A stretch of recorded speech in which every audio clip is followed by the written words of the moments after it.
Apa kabar? Selamat pagi Pak Jesse. Selamat pagi. Oke, baik ya Pak. Baik-baik, alhamdulillah. Ya, oke. Selamat datang di podcast Almifa Pak ini ya. Pertama kali di podcast yang sederhana ini ya. Siap.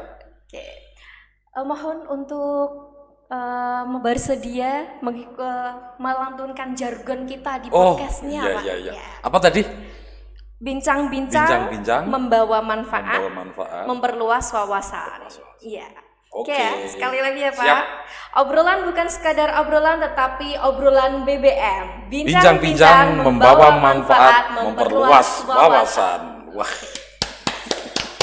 luar biasa. Ya, selain jargon untuk dari MA sendiri kan juga BBM berprestasi, berkah, manfaat. Oh, berprestasi berkah manfaat. Tapi Luar di biasa. podcast sendiri juga punya jargon. Oh. Itu bincang-bincang membawa manfaat, memperluas wawasan. Siap. Oke, Pak Jesse ini saya manggilnya Pak Jesse apa Pak Zaini ya? Pak Jesse aja. Pak Jesse aja ya karena Oke. panggilan akrabnya. Oke Pak, ini ya omong-omong Pak Jesse ini kan juga alumni dari MA Miftahul Falah ya. Betul. Angkatan tahun berapa Pak? Saya masuk tahun 2000 dan Iya. lulus tahun 2023. 2003. 2003, maaf. 2023 baru kemarin Wah, Pak. iya. Lama banget ya.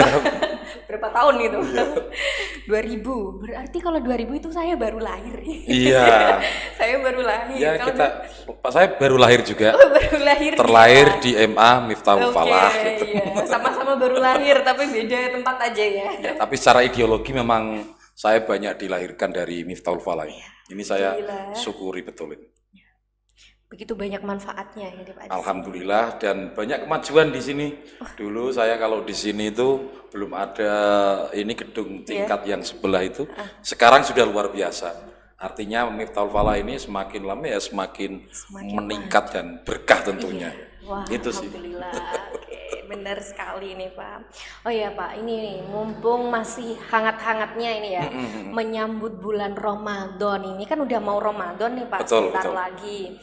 Nah, biasanya di Kudus itu kan ada yang namanya tradisi yang biasa dilakukan oleh warga Kudus sebelum Ramadan tiba. Betul, betul. Ada yang namanya tradisi dandangan. Dandangan. Dandangan itu sebenarnya tulisan yang benar itu dandangan atau dandangan atau pakai H atau A enggak ya Pak itu sebenarnya? Ya, kalau dilihat dari apa ya sejarah dari tulisan begitu, bahwa dandangan itu kan diambil dari suara gitu, suara beduk ya namanya dang gitu. Kalau tulisannya harusnya pakai DH. DH. Ya, DH, dangan harusnya seperti itu. Dandangan. Tetapi penulisan dandangan saya kira sudah mengalami perubahan dan sudah diterima oleh masyarakat ya juga nggak masalah gitu. Oke. Jadi kalau dirunut yang tulisannya yang benar ya adalah dangdangan gitu. Dandangan. Betul, Itu karena dari beduknya kan dang gitu. ya. Itu Berarti sih. dari beduk ya? Iya. Saya kira dari alat masak dandang itu. Enggak, dari beduk itu. Oh, dari beduk. Jadi ada penanda yaitu terkait tentang apa kemunculan bulan Ramadan gitu. Iya. Nah, penandanya lewat beduk itu. Itu sih. Itu pada zaman dulunya. Pada zaman dahulu ya. Tapi kan ya sekarang apa yang saya tahu itu ya kalau di dandangan itu kan pada jualan kayak grebek-grebek alat masak dari tanah liat itu juga anak-anak pasti banyak yang beli. Ya. Nah, bisa coba Pak Jesse ceritakan tentang tradisi dandangan itu seperti apa sebenarnya? Ya, tradisi dandangan ini memang apa namanya ya unik ya, dan ini tidak pernah mulai dari saya kecil tidak pernah berhenti. Terhenti saat COVID kemarin. Terhenti saat COVID karena memang tidak di apa ya mandorotnya lebih banyak lah ibaratnya seperti itu. Kalau di COVID begitu. Tetapi tradisi untuk di menaranya masih berjalan gitu. Jadi dandangan itu memang dulunya para murid-murid Mbah Sunan Kudus begitu, yang dari Jepara, yang dari Rembang dan lain sebagainya itu untuk memastikan bahwa besok itu sudah sudah Ramadan atau belum. Mereka sore-sore itu di pelataran masjid Menara itu, di situ menunggu keputusan dari Mbah Sunan Kudus. Karena Mbah Sunan Kudus selain ahli ilmu fikih juga ilmu falak juga kan gitu. Nah dari situ nanti akhirnya dijadikan sebagai pedoman bagi murid-muridnya itu. Nah lama kelamaan karena setiap tahun itu ada begitu, akhirnya banyak yang memanfaatkan itu sebagai untuk mengais rezeki gitu. Dan ada yang berjualan. Ya mungkin kalau dulu jualannya, kalau kita lihat foto-foto yang ada di menara zaman dahulu itu memang di depan itu gitu. Nah tapi lama-kelamaan sudah berkembang dan luar biasa, mungkin itulah berkahnya dari Mbah Sunan Kudus begitu. Walaupun sudah meninggal secara jasadi begitu, tetapi beliau masih bermanfaat bagi kehidupan ini gitu. Nah itu, jadi kalau ada kreweng ya tadi, kreweng ataupun ada kapal-kapalan yang memanfaatkan pakai gas itu dan lain sebagainya itu memang perkembangan begitu, perkembangan. Jadi tapi itu sekarang ini kalau semua tidak ada yang jualan tersebut, kayak itu dandangan itu kayak hilang gitu.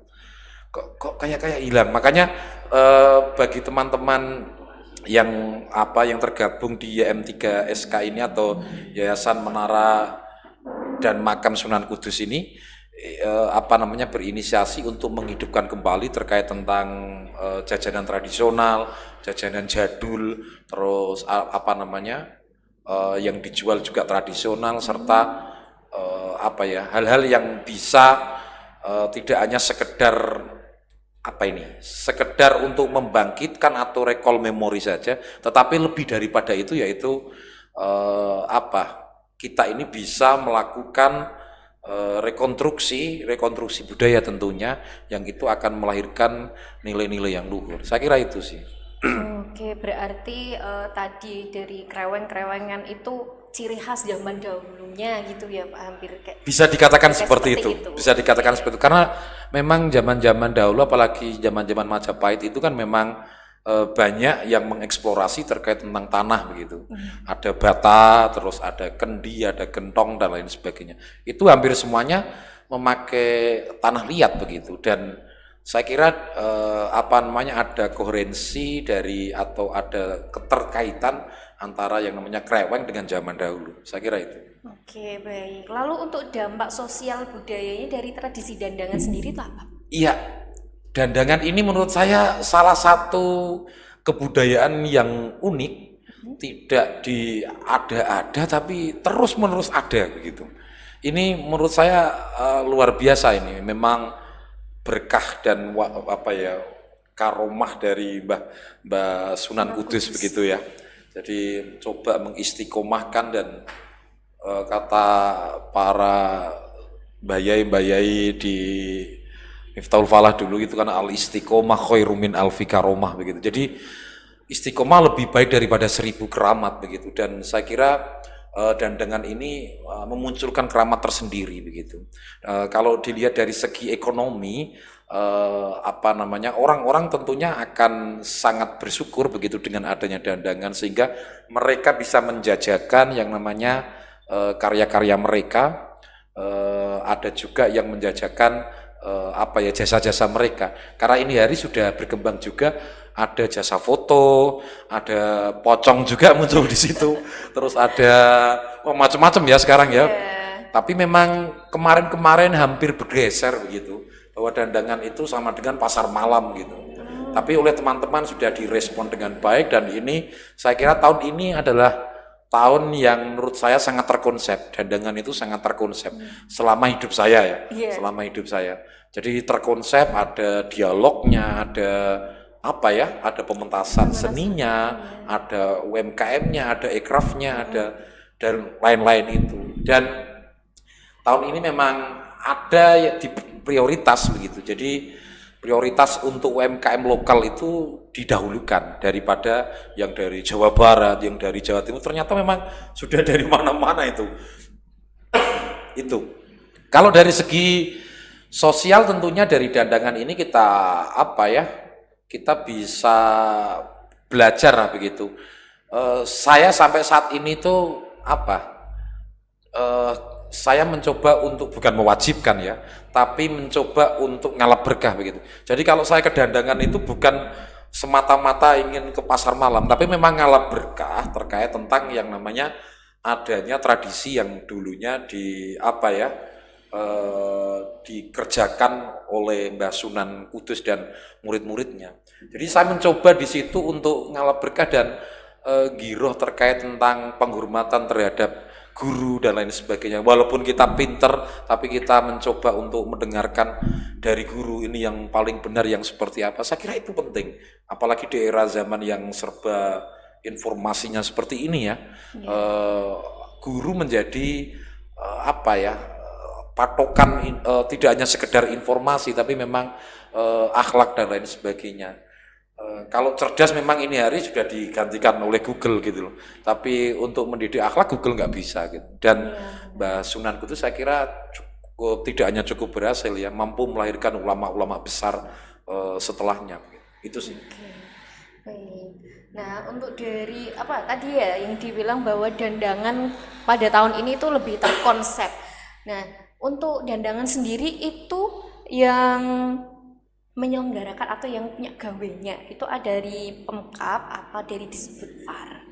Iya, kalau Pemkab dan Disbudpar itu kan sama ya. Iya. Jadi Pemkab biasanya menurunkan pada Disbudpar begitu. Tapi sebenarnya yang punya gawe ini ya masyarakat Kudus aslinya. Dari Masyarakat Kudus begitu. Tetapi memang dikelola. Dikelolanya adalah yaitu dari YM3SK itu atau dari Yayasan Menara dan Makam Sunan Kudus itu bekerja sama dengan yang namanya Pemkab. Dalam hal ini adalah karena yang membidangi tentang kebudayaan adalah dari Disbudpar, maka YM3SK itu bekerja sama dengan Disbudpar itu. Tapi kalau ini gawe siapa ya, gawe masyarakat Kudus. Maka masyarakat Kudus yang tidak datang ke dandangan, saya kira masyarakat itu ya tidak menghormati tradisi. Ya, menurut saya seperti itu. Gitu ya. Iya, yang punya gawe kita kalau kita nggak kesana. Ya minimal kita mengajarkan kepada anak kita. Jadi kita datang ke sana. Saya hampir berapa tahun ini ya? 6 sampai 7 tahun ini. Pasti ketika ada dandangan pasti beli kreweng saya. Selalu beri kreweng. Selalu beli kreweng. Baru kemarin saja saya juga beli kreweng untuk anak saya. Padahal anak saya sudah kelas 5 ini ya. Dan dia masih beli kreweng, ya sudah kita beli kreweng.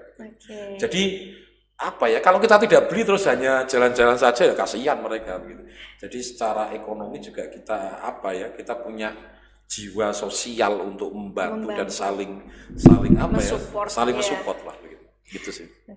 Ya memang kreweng itu identik di dandangan dari dulu. Saya dari dulu. Waktu kecil juga kalau ke dandangan harus beli kreweng. Gitu ya? Iya.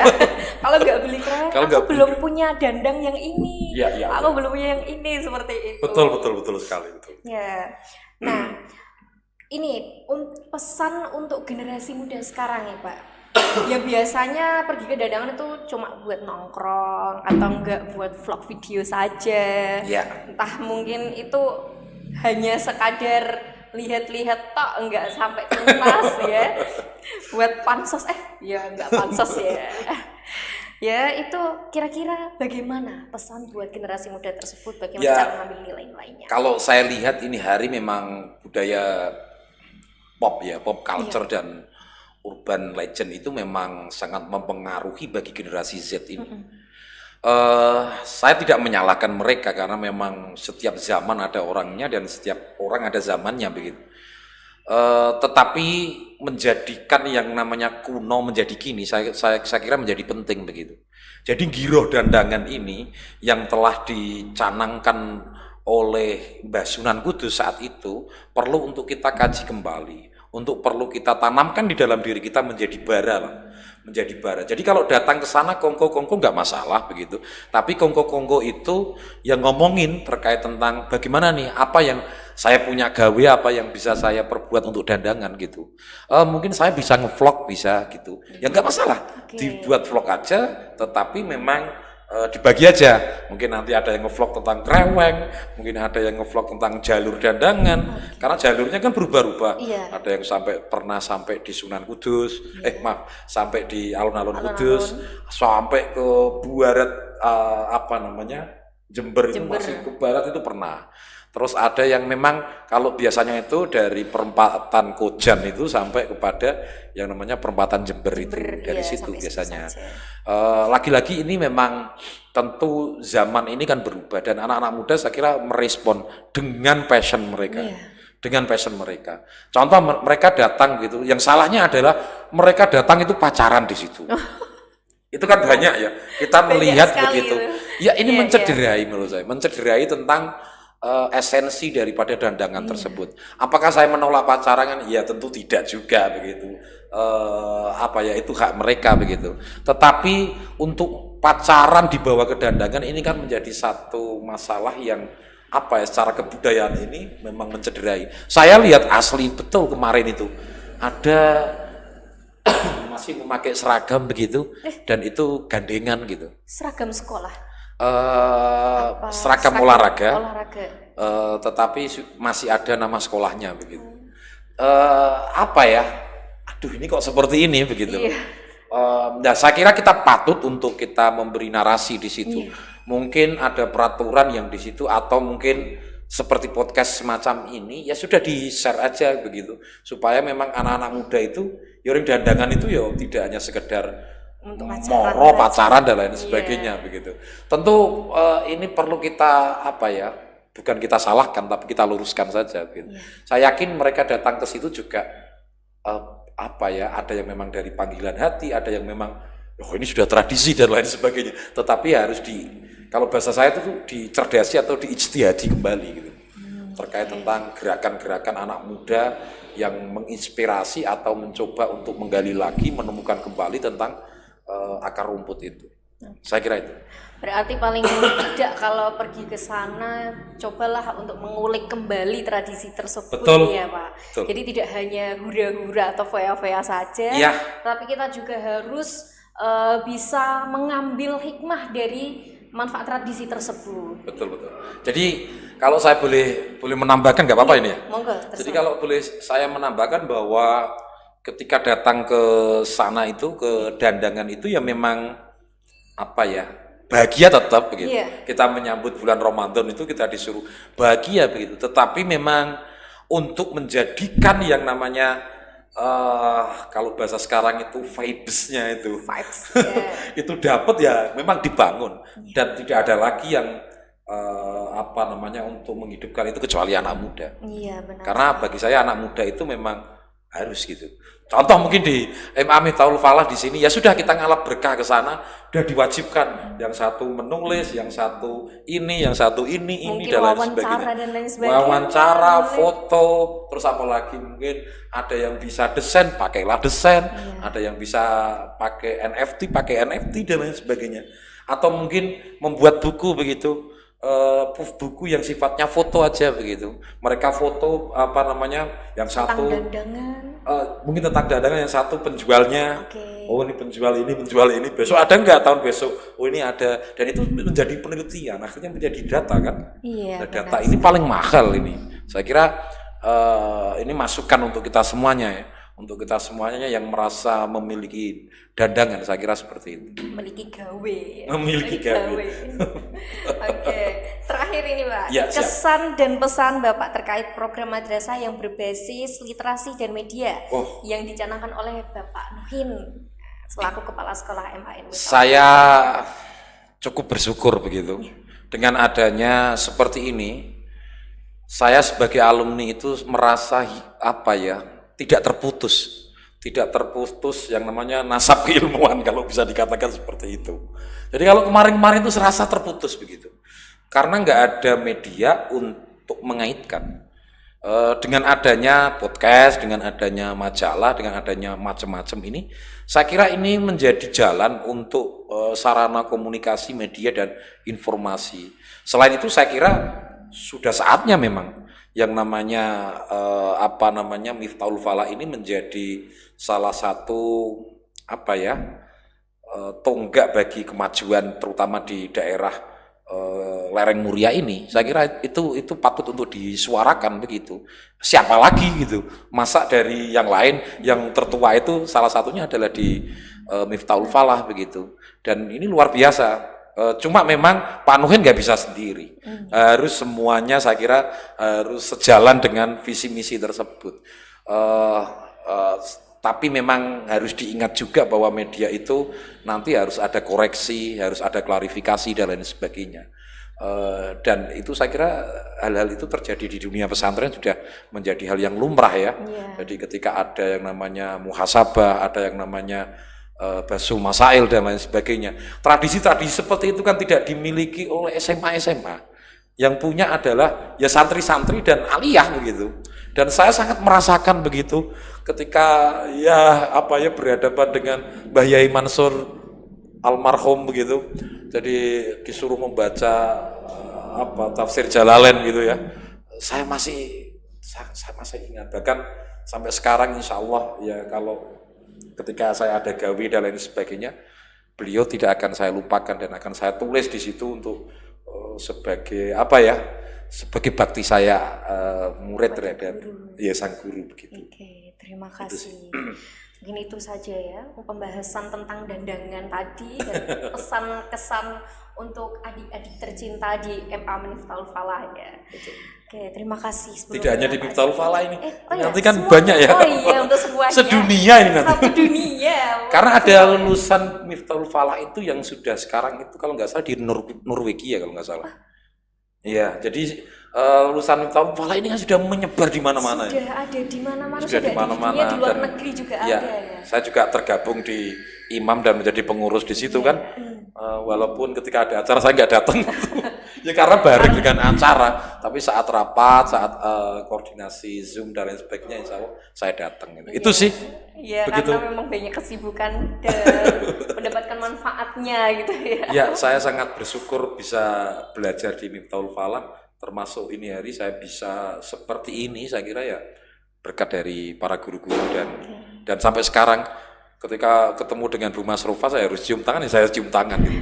Walaupun seringkali ketemu dia menjadi peserta, saya menjadi pengisi begitu. Ya saya harus cium tangan gitu.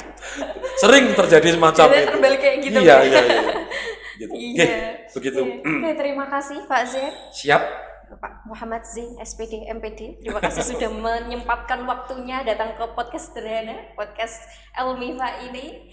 Mungkin cukup sekian pada pertemuan hari ini ya. Siap. Mungkin pertemuan besok-besok kita bertemu lagi dengan tema-tema yang lainnya. Oke. Terima kasih dan cukup sekian. Jangan lupa tonton terus podcast Elmifa. Obrolan bukan sekadar obrolan tetapi obrolan BBM. Bincang-bincang membawa manfaat, memperluas wawasan. Terima kasih. Wassalamualaikum warahmatullahi wabarakatuh. Waalaikumsalam warahmatullahi wabarakatuh.